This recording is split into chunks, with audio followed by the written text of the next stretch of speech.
If you've ever wanted to run away from everything, your job, your relationship, your life, you're not alone.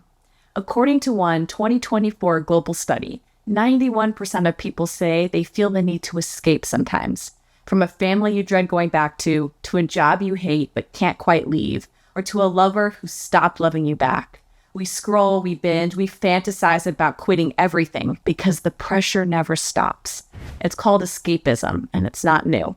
From ancient Greek theater to today's $9.7 trillion escape economy, people have always tried to run.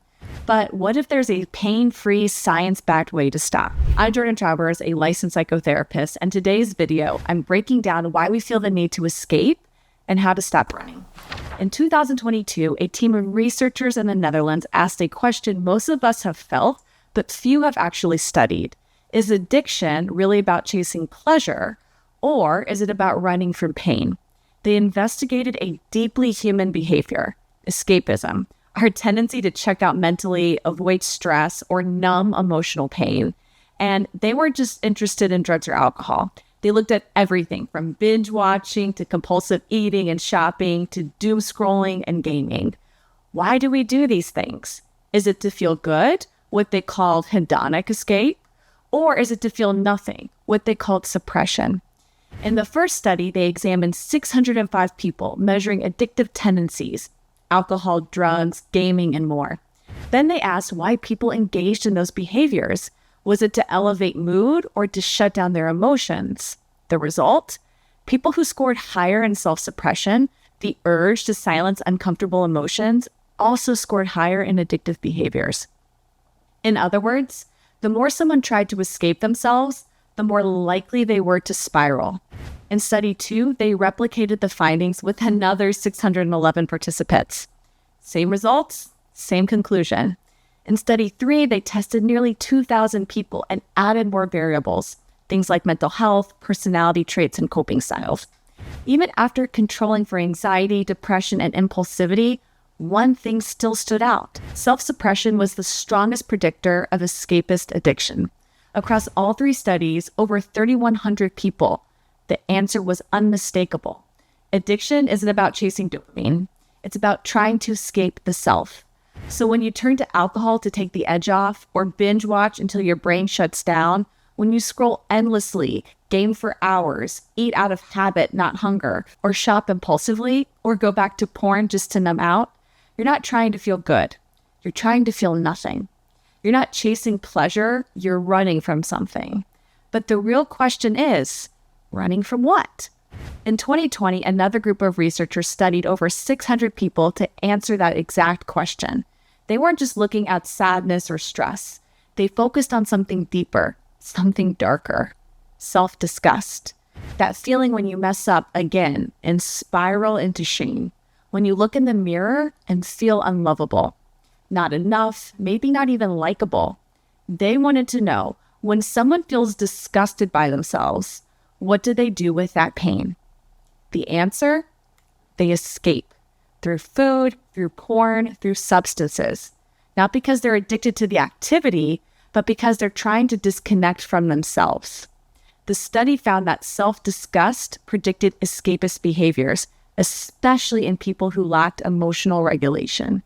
Which means if you don't have the tools to face yourself with compassion, you'll do anything to stop feeling like you're the problem. So when we say you're running from something, that something might be you, or at least the version of you you've been taught to avoid. But that's not the only thing that you're running from. There's more.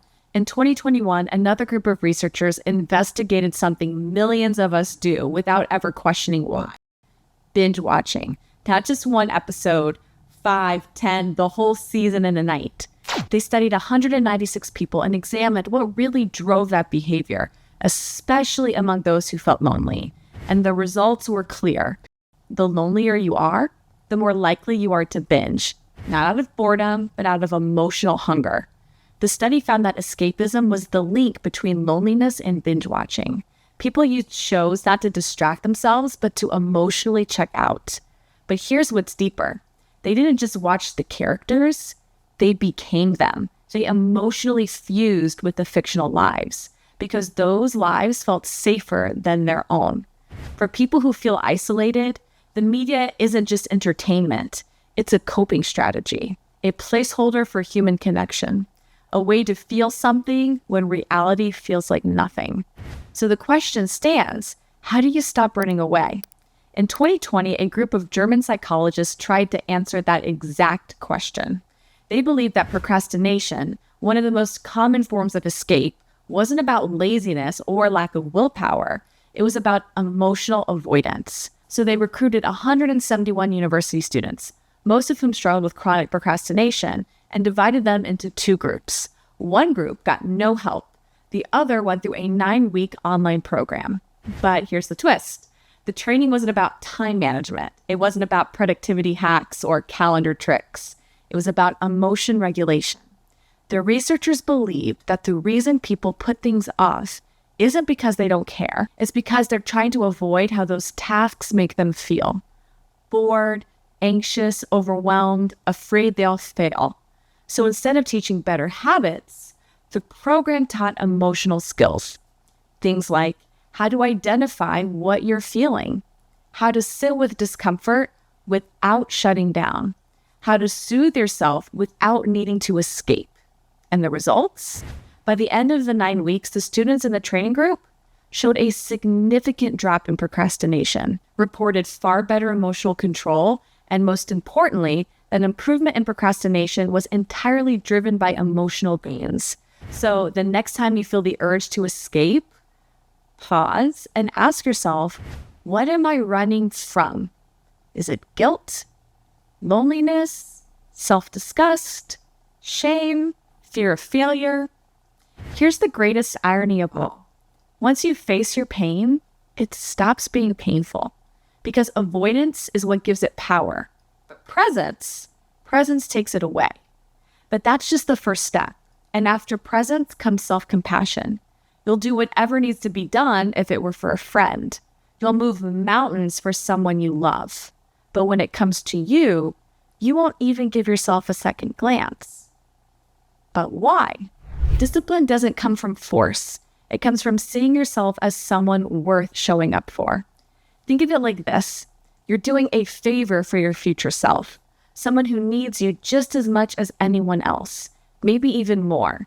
And if those things feel too overwhelming, too tangled to make sense of on your own, you don't have to face them alone. There are therapists out there who are trained to help you sit with what hurts, whether it's with me or someone else. Just know healing doesn't happen by running away. It happens by returning to yourself. My name is Jordan Travers, and I'm the clinical director of Awake Therapy. And if you feel ready for guidance support, I'd be honored to walk that path with you. You can find my booking link in the description below. Until next time, bye.